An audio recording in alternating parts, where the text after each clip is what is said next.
Thank you for having me. It's been just 4 months ago since I was at the first event of CROWD1. I clearly remember the phenomenal stage of La Pearl in Dubai. And I remember saying, I don't think you understand what you have already built. Now, 4 months down the road, I still have that feeling. But what I see and what I understand by now is the movement of the company and where the company is going. Mike Tyson said, everybody has a plan until they get punched in the face.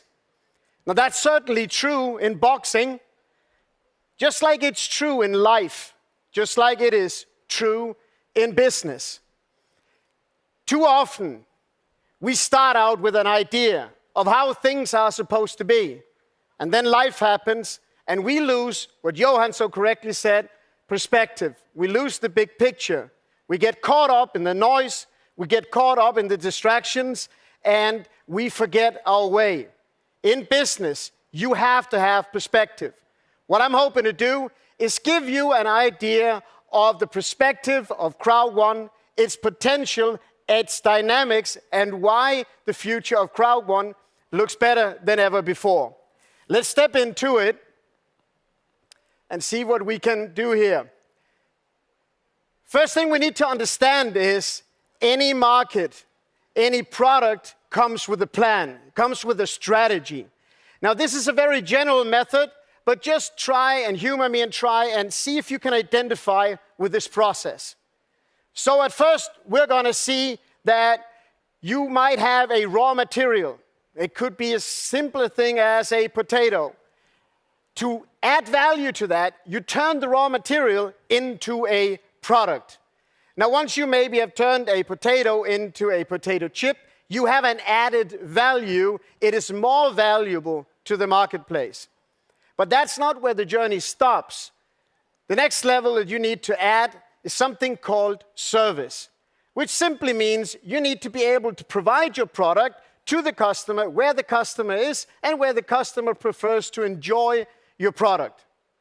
But that doesn't conclude it, because you can actually add something more to it, called an experience. Now let's stay with the potato chip that used to be just a potato turned into a potato chip. Now maybe it was packaged very smart. How do we turn that into an experience? We turn it into an experience because we get it served at a very special place.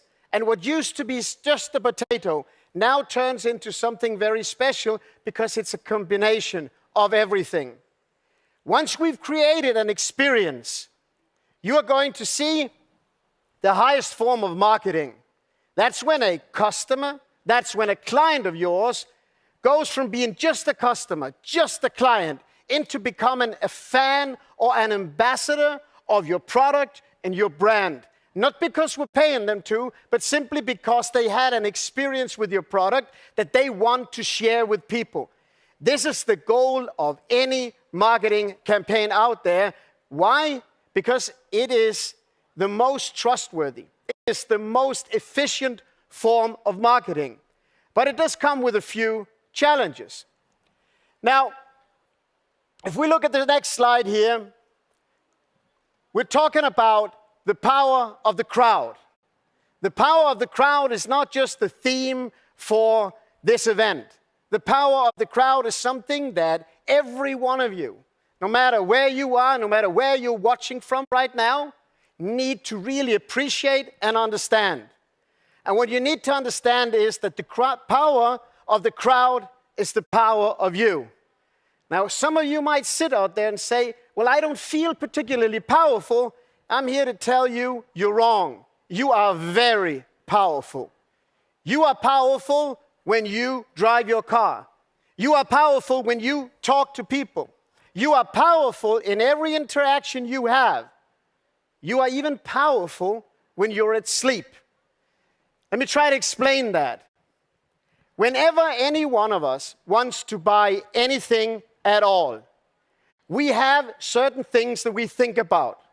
When we go to the store, when we go to the mall, we want to buy maybe some shoes, maybe we want to buy a car. Now, of course, we look at the price to see whether we can afford it or not.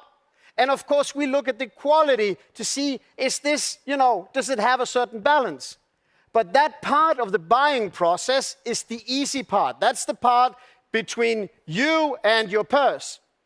The much more important, the much more powerful part comes to when you are starting to think about other people. So I'm in the store, I want to buy these shoes, and what I think about now, when I have concluded I can afford the shoes, I'll start thinking about what will my friends say about me wearing those shoes. That decision, that discussion will weigh way more into my decision to buy than whether I can afford it or not. We are going to think about people we like. How are they going to think about my purchase? But we also think about people we don't like. How would they think if I buy these shoes? You might think the shoes are nice, but can you wear them? The fact is, it doesn't matter where you are. It does not matter who you are. You are at all times influencing your area of influence. I like to call this your social capital. Your social capital, in other words, are the people who reflect their decision based on their relationship to you. Now, in CROWD1, it's not just you. You have the opportunity to talk to other people. And in talking to other people, what you are really doing, you are taking their social capital and you're setting it free. You're setting it free for them to use as they please with a global concept. Now, the genius of such a plan is this. When you want to grow really, really big, when you want to expand your business, you want to do that on a massive scale. But the reality is the area of influence that we have is really small within that, which I like to refer to as micro-influencing. But once you build a network of micro-influencing, you will understand the dynamics of CROWD1 and why it is so strong. CROWD1 never has to leave the area of micro-influence, and therefore it is so strong. Now, that simply means that with every business, you're going to see a life circle. A life circle, what is that? Well, it is this curve that's illustrated right here, and it divides into 4 different areas. The number one is the pioneer. The pioneer stage is when everything is new. Some people like to refer to this as the intro phase. When something is new, it means it's not tried out yet. Some of you might remember the first mobile phones. They were very big, they were very expensive, but they had very, very bad reception. Why would anyone want to buy them? And by the way, they were 10 times more expensive than they are today.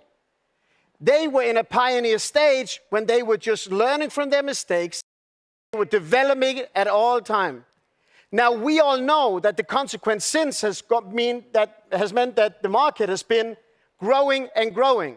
But the reality is, not every company has made it from one to another. The next phase you're going to see is the trend phase. The trend phase is when companies are beginning to be copied. It is when companies are beginning to be mentioned in the press. It is when more and more people are looking in to see what is this new thing. In other words, you went from introducing something to really making the market aware of where you are. The third phase is what we refer to as the mass market, or the momentum phase, if you please. The mass market is when you get a mass adoption to something. Mass market is where everything is growing extremely fast. And when it seems there's no end in sight, decline is kicking in. No one single company, no one single product will ever just go up, up, up, up. There will be a requirement in the market to have a renewal. There will be a requirement in the market that the company is updated to the latest standards. You are going to see more competition in a mass market than you will in the trend phase. You will therefore see more qualified products and services. Now, when we look at CROWD1, there's something called timing. And too many people looking at CROWD1 realizing, well, 40 million people have already joined. That means that my timing must be gone. We got to do something different. But the reality is, that's not understanding the full concept of CROWD1. See, with CROWD1, you're basically in a launch mode. You are in a growth phase all of the time. When we talk about CROWD1, it all started with Life Trends. Life Trends, which is in itself an independent company, with an independent board, with an independent marketing department, and all of its ambitions. Mixter came along, and with Mixter came a new opportunity. So you got the same crowd, but you got a new opportunity. And with this innovative way of launching not just products, but really launching businesses into the market, CROWD1 proved that Life Trends was not the only one. Mixter became even bigger. And when you look at the next step, you're looking at Planet IX. And the brilliance of this is simply this. All of the experience from Life Trends, all of the experience from Mixter turned into the project of Planet IX.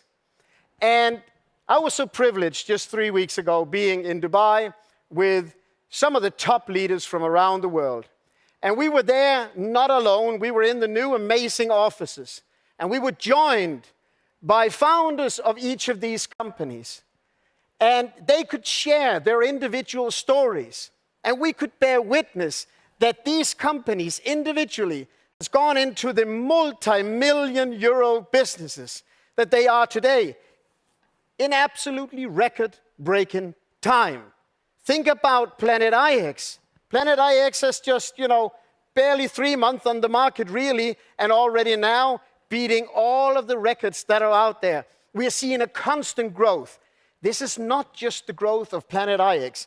It's the growth of the company that you are launching. It's the growth of the company that you are influencing people with on a daily basis. Why are you so effective at it? Because you are a member of Planet IX. You are actually just talking about the things that you are already doing, making your social capital ever more valuable to businesses and business opportunities. Now, you can just imagine what will happen and what will be the next project. But here's what I can tell you. If you are able to bring proof of concept, if you are able to validate a business, people will see it. Businesses will understand, and they will start qualifying to be launched via your business. Just think about that. You started out, you shared your excitement, you build a global network. For some of you, it might still be local, but the nature of the digital age means that you cannot even keep it local. It will sooner or later go global. You have businesses that right now are qualifying themselves to be launched via your business. Think about the dynamics of that when you think about your business. Think about that when you think about the value of the business you've built today. Now, Life Trends has not stopped growing, neither has Mixter, neither has Planet IX. All of these companies will individually continue to grow, and you get to participate in that growth. You get to participate in the launch of those companies, which means you're going to have perfect timing every time when you contact somebody.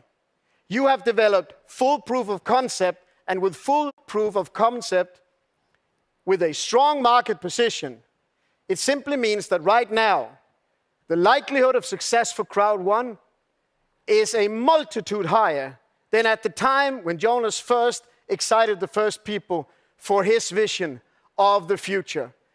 Now I can tell you, Jonas is just getting started. His vision is just about to start, and I am truly excited to be joining you on that journey. Thank you.